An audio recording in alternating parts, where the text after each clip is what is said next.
Bismillah. Assalamualaikum warahmatullahi wabarakatuh. Alhamdulillah wassalatu wassalamu ala Rasulillah wa ala alihi wa ashabihi wa man tabi'ahum bi ihsanin ila yaumiddin.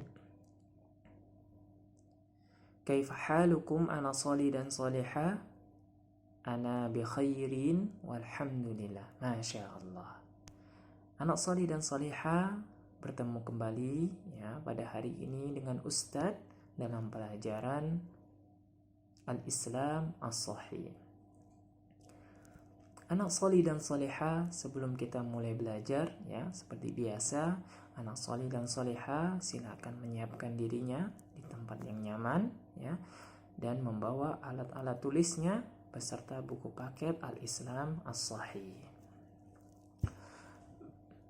Baik, anak salih dan salihah, pada pekan yang lalu ya, ada yang masih ingat kita belajar mengenai apa anak salih dan salihah? Ya, na'am. Mengenai perkara pokok atau landasan atau pondasi agama Islam. Ada berapa anak salih dan salihah?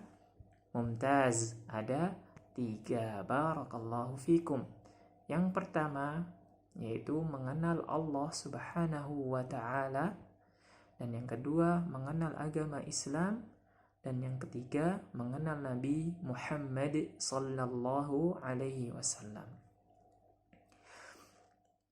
Anak salih dan salihah, insyaallah pada hari ini kita sama-sama belajar kembali ya mengenai perkara pokok agama Islam yang pertama, yaitu mengenal Allah Subhanahu wa ta'ala. Anak salih dan salihah, coba antum semua renungkan dan fikirkan ya yang ada di sekitar kalian. Ya. Contohnya seperti matahari yang terbit di pagi hari dari timur dan tenggelam pada sore hari ya di arah barat. Kemudian bulan yang bersinar dan juga bintang-bintang yang indah menghiasi kegelapan malam.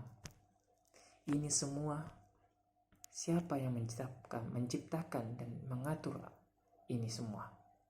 Siapa yang bisa menciptakan dan mengatur alam semesta ini, salih dan salihah? Maka jawabnya pastinya adalah Allah Subhanahu wa ta'ala. Maka selayaknya anak salih dan salihah meyakini di dalam hatinya bahwa Rabbku, bahwa Tuhanku adalah Allah Subhanahu wa ta'ala yang menciptakan alam semesta, yang memberikan rezeki dan mengaturnya. Maka dialah satu-satunya yang berhak untuk disembah. Dan ini sebagaimana perkataan Ibnu Katsir rahimahullahu ta'ala, beliau berkata, pencipta segala sesuatu ini dialah yang berhak untuk disembah, yaitu Allah Subhanahu wa ta'ala. Anak salih dan salihah ya, apabila Ustadz bertanya kepada antum semua, bagaimana antum mengenal Allah Subhanahu wa ta'ala? Bagaimana antum mengenal Allah Subhanahu wa ta'ala, Rabbul Alamin? Maka jawabnya adalah dengan melihat ayat-ayat kekuasaan Allah Subhanahu wa ta'ala dan juga makhluk-makhluknya. Apa dalilnya anak salih? Maka dalilnya sebagaimana di surat Fussilat ayat 37 ya, ayat 37 yang berbunyi, wa min ayatihil lailu wan naharu wasyamsu wal qamaru la tasjudu lisyamsi wala lil qamari wasjudu lillahi alladhi khalaqahunna in kuntum iyyahu ta'budun. Dan sebagian tanda-tanda kekuasaan Allah ialah malam dan siang, matahari dan bulan. La tasjudu lisyamsi wala lil qamari, maka janganlah bersujud kepada matahari dan jangan pula kepada bulan, tetapi bersujudlah kepada Allah Subhanahu wa Ta'ala yang menciptakannya. Jika antum semua hanya menyembah kepada Allah Subhanahu wa Ta'ala. Kemudian juga dalilnya ada di surat Al-A'raf mengenai makhluk-makhluk Allah yang berbunyi, Inna rabbakumullahu alladhi khalaqas samawati wal arda fi sittati ayyam thumma istawa 'alal 'arsy. Sungguh Tuhanmu adalah Allah yang menciptakan langit dan bumi dalam 6 masa, kemudian bersemayam di atas arsy.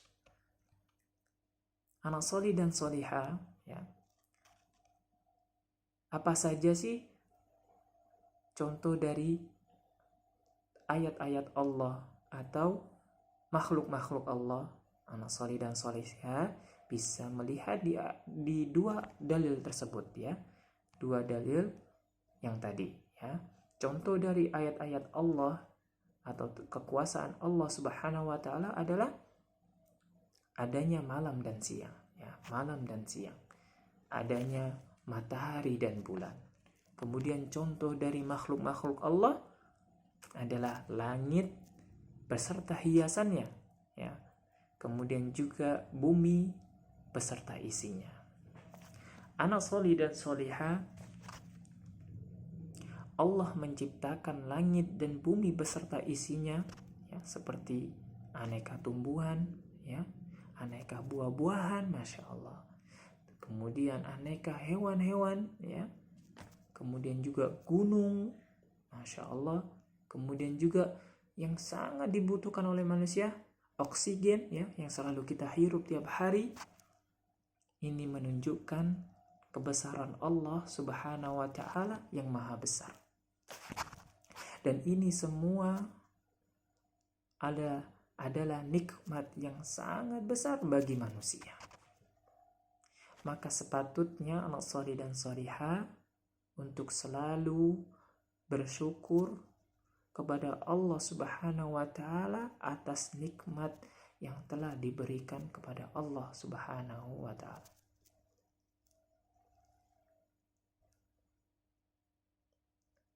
Anak soleh dan soleha, lalu bagaimana kita bersyukur kepada Allah Subhanahu wa Ta'ala? Ada yang tahu anak soleh dan soleha? Masya Allah, mumtaz. Yaitu dengan cara kita beribadah dan menyembah hanya kepada Allah Subhanahu wa Ta'ala. Kemudian pertanyaannya kembali, lalu bagaimana kita menyembah dan beribadah kepada Allah anak soleh? Siapa yang tahu jawabannya? Ya, mumtaz. Yaitu diantaranya adalah dengan cara kita berdoa, ya, selalu berdoa kepada Allah Subhanahu wa Ta'ala di waktu yang luang maupun di waktu yang sempit. Contohnya Ustadz, di waktu luang apa? Ya, contohnya di waktu luang ini yang sering kita ucapkan, ya, saat berdoa, Allahumma inni as'aluka ilman nafi'an wa rizqan thayyiban wa amalan mutaqabbalan, yaitu berdoa untuk meminta ilmu yang bermanfaat, ya, rezeki yang baik dan juga amal yang dikabulkan. Kemudian apa contohnya Ustaz? Waktu yang sempit, berdoa di waktu yang sempit, contohnya adalah kita berdoa untuk kesembuhan, ya, contohnya meminta kesembuhan dari penyakit dan juga berdoa untuk dilepaskan dari segala kesulitan. Nah, ini anak soleh yang insya Allah yang dapat Ustadz jelaskan untuk pertemuan hari ini, ya. Kurang lebihnya Ustadz mohon maaf. Kita tutup dengan doa kafaratul majlis. Subhanaka Allahumma wa bihamdika asyhadu an la ilaha illa anta astaghfiruka wa atubu ilaih. Assalamualaikum warahmatullahi wabarakatuh.